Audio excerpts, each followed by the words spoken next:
অ্যাডামাস বিশ্ববিদ্যালয় একাম 2026 বর্ণাঢ্য সমাপনী। অ্যাডামাস ইউনিভার্সিটির উজ্জ্বল 4 দিন ব্যাপী উৎসব একাম 2026 সমাপ্তি হল আকর্ষণীয় অনুষ্ঠানের মধ্য দিয়ে।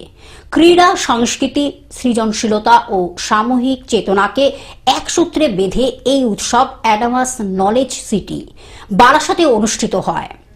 সমাপ্তি অনুষ্ঠানটি শ্রেণীকক্ষের গণ্ডি ছাড়িয়ে সর্বাঙ্গীন শিক্ষা ও ছাত্র নেতৃত্বে উৎকর্ষ গড়ে তোলার ক্ষেত্রে বিশ্ববিদ্যালয়ের অঙ্গীকারকে নতুন করে তুলে ধরল।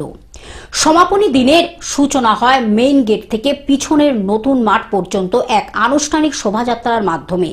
ছাত্রছাত্রী, অধ্যাপক, কর্মী ও অতিথিদের অংশগ্রহণে এই শোভাযাত্রা একতা ও সমবায়ের প্রতীক হয়ে ওঠে।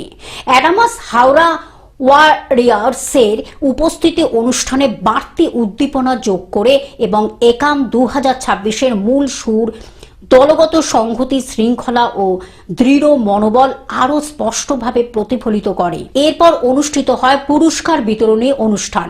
বিভিন্ন ক্রীড়া বিভাগের বিজয়ীদের হাতে পদক ও ট্রফি তুলে দেওয়া হয়। এই সম্মান শুধু জয়ের স্বীকৃতি নয়, বরং অধ্যবসায়, ধারাবাহিক অনুশীলন ও ক্রীড়া সুলভ মানসিকতার প্রতি শ্রদ্ধা নিবেদন।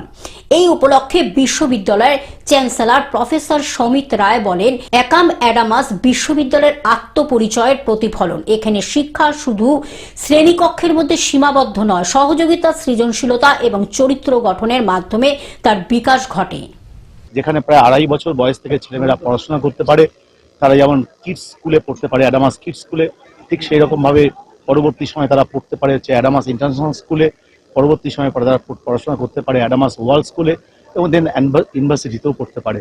এবং আপনারা জানেন যে রাইস এডুকেশন দীর্ঘ প্রায় 40 বছর ধরে কয়েক লক্ষ অ্যাডমিনিস্ট্রেটরের জন্ম দিয়েছেন, যারা এই মুহূর্তে সেন্ট্রাল এবং স্টেট গভর্নমেন্ট চাকরি করছে।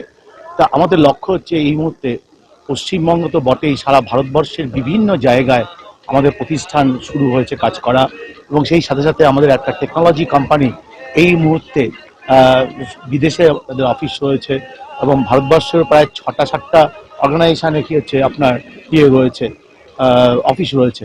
তা সেই দিক থেকে একটা গ্রুপ কত বড় হতে পারে এবং একটা পুরোপুরি পথ পরিক্রম করতে পারে একাডেমিশিয়ানরা বা ছেলেমেয়েরা, সেটাই আমাদের এখানে লক্ষ্য হচ্ছে গড়ে তোলা।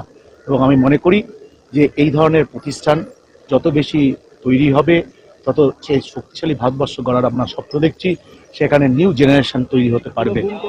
কলকাতা থেকে অনির্বাণ দত্তের রিপোর্ট, গ্লোব নিউজ। এখন থেকে গ্লোব টিভি দেখুন আপনার স্মার্টফোনেও। গুগল প্লে স্টোর অথবা অ্যাপল স্টোর থেকে ডাউনলোড করুন গ্লোব টিভি লাইভ অ্যাপ। এছাড়া জিও টিভি অ্যাপ থেকে দেখুন গ্লোব টিভি লাইভ।